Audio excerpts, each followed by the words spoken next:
Good evening, everyone. My name is Cesar Rondina. I'm a best-selling author and public speaker. Welcome to this Thursday evening, January 10th, 2019 video blog post, our first video blog post of the new year. As a reminder, I usually do one video blog post a month, and the rest of the month are all written posts. With that said, I have one question for you. What happened in 2018? For me, it just flew by. But nevertheless, here we are in 2019, a new year, new promises, new hopes, new dreams. And I Godspeed that all your wishes and hopes for 2019 come true. Now, in advertising for this blog post, I specifically put, look at a different side of the author. Well, tonight you're going to see a different side of the author. I'm usually very soft-spoken, very laid back, very relaxed, until something gets underneath my skin. Anybody who knows me will tell you that I am the last person in the world that you have to worry about standing up and speaking what's on his mind, because that's what I will do. And at the end of the day or the end of the conversation, you'll either respect me for it or you don't. But there's certain things that make me sick in life.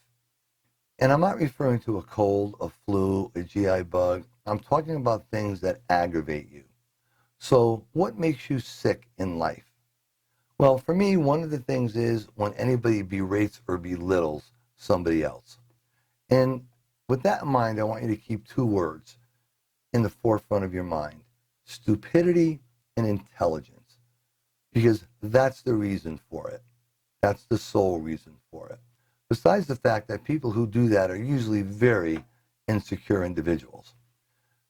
Now, I don't care whether you have 15 or 20 diplomas on the wall. A piece of paper doesn't make you smart, and it doesn't make you intelligent, and it doesn't make you stupid.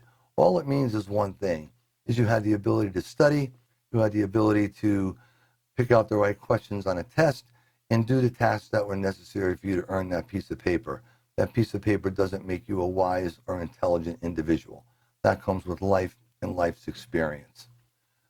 Now, with all that being said, what I'm referring to when I say people who belittle or berate other people is, picture this scenario, because it's a scenario that I was actually involved with quite recently, where there's a group of people hanging around, having a conversation, talking about whatever the subject matter may be. That's not relevant. And all of a sudden, one person disagrees with what another person is saying.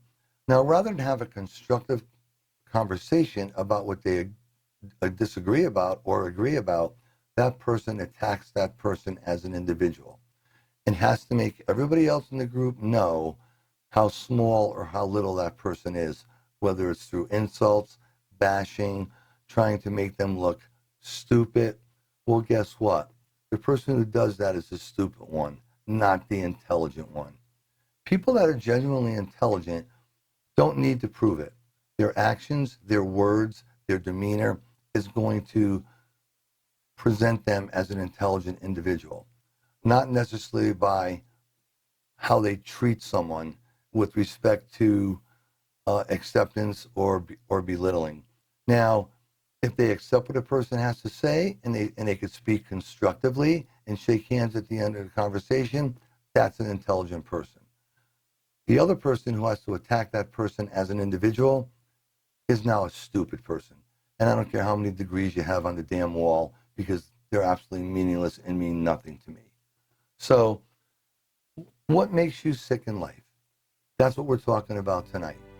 Now, when you think of that as a concept, you have to think about yourself as a person. And when I say that, I mean, when is enough enough? When do you feel that you've achieved enough? Or is your boss at work going to make you feel like you're not towing the mark, you're not achieving enough, you need to reach higher? Well, let me tell you this, and I can only speak for myself because I don't know you. And really, you don't know me. And one of the reasons for these video blog posts is to give you that opportunity. I have a philosophy about that. And that is, I always set the bar a little higher than what I want to reach. And when I reach that bar, and I know I will, then I'll raise that bar just a little bit higher. But I'll never reach, or I should say, I'll never raise that bar to a point where it is unreachable, where it is not realistic. Because when you do that, then you just become self-limiting and you feel down about yourself because you haven't reached your goal. So the thing is, for something to be enough for you in your life, it has to be things that are attainable, things that you could actually achieve. Don't put so much pressure and demand on yourself that you can't reach those goals. And don't let anybody belittle you because you haven't. So you do have a great degree of control on that.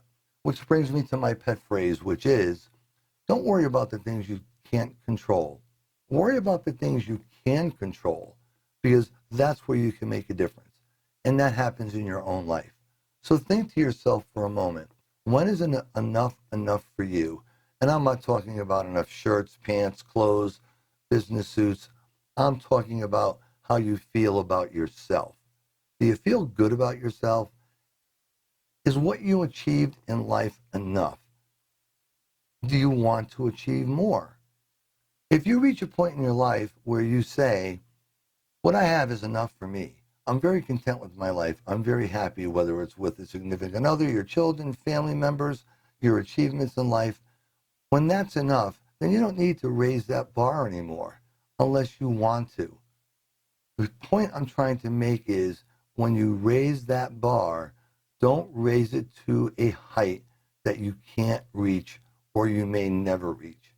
Small increments in growth will bring a much more positive outlook towards yourself. And then you will always be in a state of mind, in a state in your life where enough is enough. You're comfortable with who and what you are. And when you reach that point, you will find that you do not let other people berate you or belittle you. And you're going to stand up for yourself. You're going to speak out. And just remember something about speaking out. Not everything you say is going to be popular. Oftentimes the truth isn't popular, but the truth always needs to be told. So you're either going to live by a motto of, you're going to tell the truth, you're going to speak your mind, and hopefully you'll be able to discuss those differences intelligently with someone else, or you're not. But if that person tries to drag you down, tries to belittle you, or berate you in front of other people, don't allow that. You don't have to allow it. Acceptance, if it's that important to you, then you don't have any control on your life. People accept me, and I hope that they accept me for who and what I am. If you're not going to accept me for what I am, then I'm comfortable with you not accepting me. So for me in my life, that is my enough. That's enough for me. So I'm not going to go out of my way and do things out of my character to let people push my buttons, downplay me, say things against me, try to belittle me, reduce my self-worth and my self-esteem, because it's impossible. It simply can't happen. Not because I'm the smartest, most intelligent guy in the world, because I'm not. God knows I'll die with a million things yet to learn. But I have self-respect, I have self-confidence, and I have a high self-esteem. So I will not allow people to do that to me. So do not, under any circumstances, allow people to do that to you. Try and take their stupidity and turn it into your intelligence. You know, look at it this way, all right? Any person who wants to control any situation can never control it through anger. So I don't care what it is in life, whether it's a conference call, whether it's a discussion, whether it's an argument, you can never control that if you're angry. Which is why I wrote The Warrior Within, which was just recently released, because it's about our internal self, about our internal anger, the things that make us angry, and how to control that. Because when you can totally control yourself and not let anger take over, then you will have control of your life. It's what every boxing trainer teaches their boxers. Don't never fight angry, fight smart. Same thing happens in a conversation and things in life. Go through life being smart. Don't go through life being angry, because once you get angry, you have now given up control of yourself to another person. And that person will be able to belittle you, They will be able to berate you. And at that point, honestly, you'll have no one to blame but yourself. So quickly in closing, before we go back, let me go back to the scenario. And that's basically what happened. A situation where, in a conversation with a bunch of people, an individual who felt he was extremely intelligent started to berate or belittle somebody else. And when that happens in front of me, this soft-spoken, mild-manner author that you see on normal monthly blog posts completely changes, because then the tiger inside of me comes out. I am Italian. I do have my buttons that can be pushed. And frankly, anyone who knows me will tell you, you don't want to push them. So I got involved in this conversation to go to the defense of this other person. And when you do that, you take control. And now the person that's doing this, who feels that they're in control, now becomes angry. Now the whole control of the conversation was shifted over to me. So I hope you understand the concept of what I'm talking about here. And those are some of the things that make me sick in life. It's what some people do to other people to make themselves look better. Completely unacceptable and not necessary. And God help anybody that tries to do that with me or the people that I'm with, because I'm just not going to allow it, and it simply is not going to happen. So I hope you got something out of this.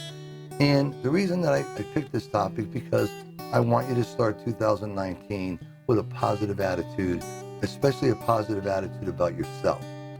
Okay? Learn what's enough for you. Learn your comfort level.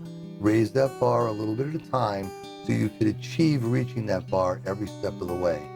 And you know what? If you do that, the end of 2019 will be 1,000 times better than the beginning of 2019. A couple of last-minute announcements. A Woman's Fair is now released, and I've talked about that book many times in my blog posts. Very passionate subject to me about female abuse. It's available on Amazon, Barnes & Noble. Please get a copy of it. This book really was written for women, but it's a great read for men as well. And also on January 26th, I'm very proud to say that I will be doing a book signing for both the first in my murder mystery series, Life Through a Mirror, and A Woman's Fair at Yale University Bookstore on Broadway in New Haven, Connecticut. So if you're in the area, or if you're from this area, stop by, say hello. It's going to start at 2 o'clock in the afternoon. I love to meet everybody that's there. With that, God bless, be safe, and until next month when we do our video blog post again, be well.